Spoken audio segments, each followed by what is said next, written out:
রাধে রাধে বন্ধুরা, দধি চিড়ার একটা ছোট্ট মিষ্টি ভিডিও শেয়ার করব তোমাদের সাথে। রাধারানীর কৃপা কিভাবে আমি পেয়েছি দেখো, তোমাদের সাথে একটু শেয়ার করে নিই।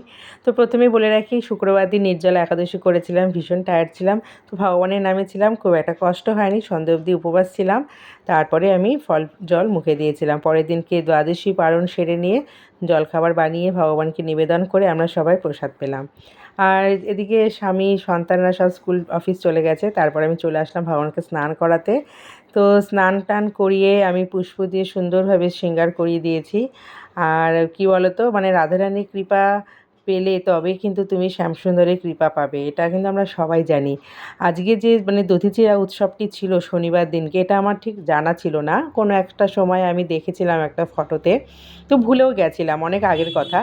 তো হট করে শুক্রবার দিন যখন আমার ফোনটা অন করতে একটা দধিচিড়ার ফটো আমার সামনে চলে আসে, তো তখনই না আমার মাথায় আসলো দধিচিড়া উৎসবটা কবে, মানে চলে গেছে নাকি সামনে আসছে। তো যাই হোক, পরে এটা আমি যখন জানতে পারলাম যে আগামীকাল মানে শনিবার দিন এটা ছিল, মানে যেহেতু এটা আমি পরে আপলোড করছি, ভিডিওটা তোমাদের সাথে শেয়ার করছি। তো শনিবার দিন ছিল, তো শুক্রবার দিন একাদশী ছিল। শুক্রবার দিন বিকেলে আমি সব আনিয়ে রেখেছিলাম আমার স্বামীকে দিয়ে। আর শনিবার দিন সকালবেলা কিন্তু দধিচিড়া উৎসবটা আমি বাড়িতে পালন করছি। তো তার জন্য দেখো এখানে সমস্ত কিছু আনা হয়েছে। আর আমি এটাই বলতে চাই যে রাধারানীর কৃপা মানে অসীম কৃপা। রাধারানী এত দয়ালু। রাধারানী মানে মনের কথা তুমি বলার আগে রাধারানী তো জানে না, তিনি তো স্বয়ং মা। মানে আমরা যতই রাধারানী বলি, কারণ তিনি তো, তার তো সন্তান আমরা সবাই না। তো রাধারানী কিন্তু সবটা জানে। তো তুমি কি চাইছো কি না চাইছো, রাধারানী কিন্তু সবটা জানে। তুমি যদি মন থেকে একটিবার তুমি রাধারানীর নাম নিয়ে দেখো, রাধারানী দুহাত তুলে তোমাকে জড়িয়ে ধরবে, কারণ সে তোমাকে কোলে নিয়ে নেবে, এত ভালোবাসে না রাধারানী, কি বলবো।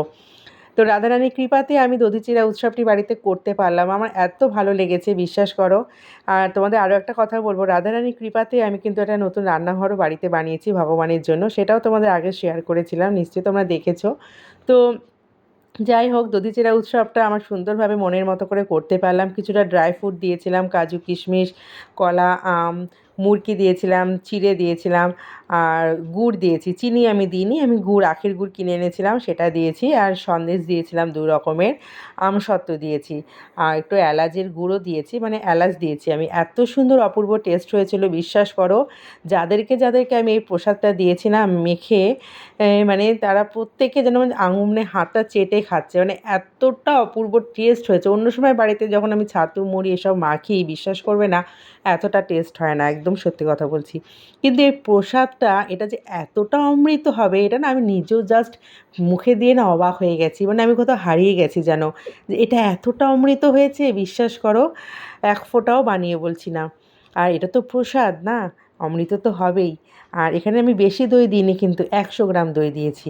যেহেতু আগের দিন একাদশী ছিল, 2টো দইয়ের ভাঁড় আনা হয়েছিল, তো ওখান থেকে আমি একটা দইয়ের ভাঁড় সরিয়ে রেখেছিলাম। ওই যে বললাম, পরে আমি জানতে পেরেছিলাম।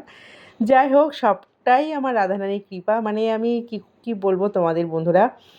আরও একটা কথা তোমাদেরকে আমি বলতে চাই, যে মন থেকে যদি যখন তুমি যেটা চাইবে, সেটা কিন্তু টাইম টু টাইম তুমি যখন পেয়ে যাবে, মনে করবে এটা ভগবানের কৃপাতেই পেয়ে গেছো। তো যাই হোক, আমি একটু আমসত্ত্ব দিয়ে দিয়েছি, সেটা খেতেও খুব ভালো লাগে। তো তোমরা যারা এবছর দধিচিড়া উৎসবটি করতে পারোনি, মন খারাপ করো না, সামনের বছর করো। দেখবে সত্যি মন থেকে যখন যেটা চাইবে না, আর সেটা করতে পারলে ভীষণ আনন্দ হয়। দধিচিড়া উৎসবটি করে আরতি করে আমার 11টা বেজে গেছিলো। তার উপর শনিবার ছিল, ছেলেকে আবার স্কুল থেকে আনতে যেতে হয়েছে। ফেরার পথে একটু বাজারে গিয়েছিলাম, সেখান থেকে একটু সবজি কিনে নিয়ে এসেছিলাম, যেটা আমার রাধারানী খেতে ইচ্ছে করেছিল, পালং শাক, আমি মূলো এসব কিনে নিয়ে এসেছিলাম। তো সেটা রান্না করে ভগবানকে দুপুরের ভোগ নিবেদন করতে করতে আমার প্রায় 1:30 পৌনে 2টো বেজে গেছে, অনেকটা লেট হয়ে গেছিলো গো। তো যাই হোক, কিছু করার নেই, একা হাতে বুঝতেই পারছো সবটা সামলাতে হচ্ছে।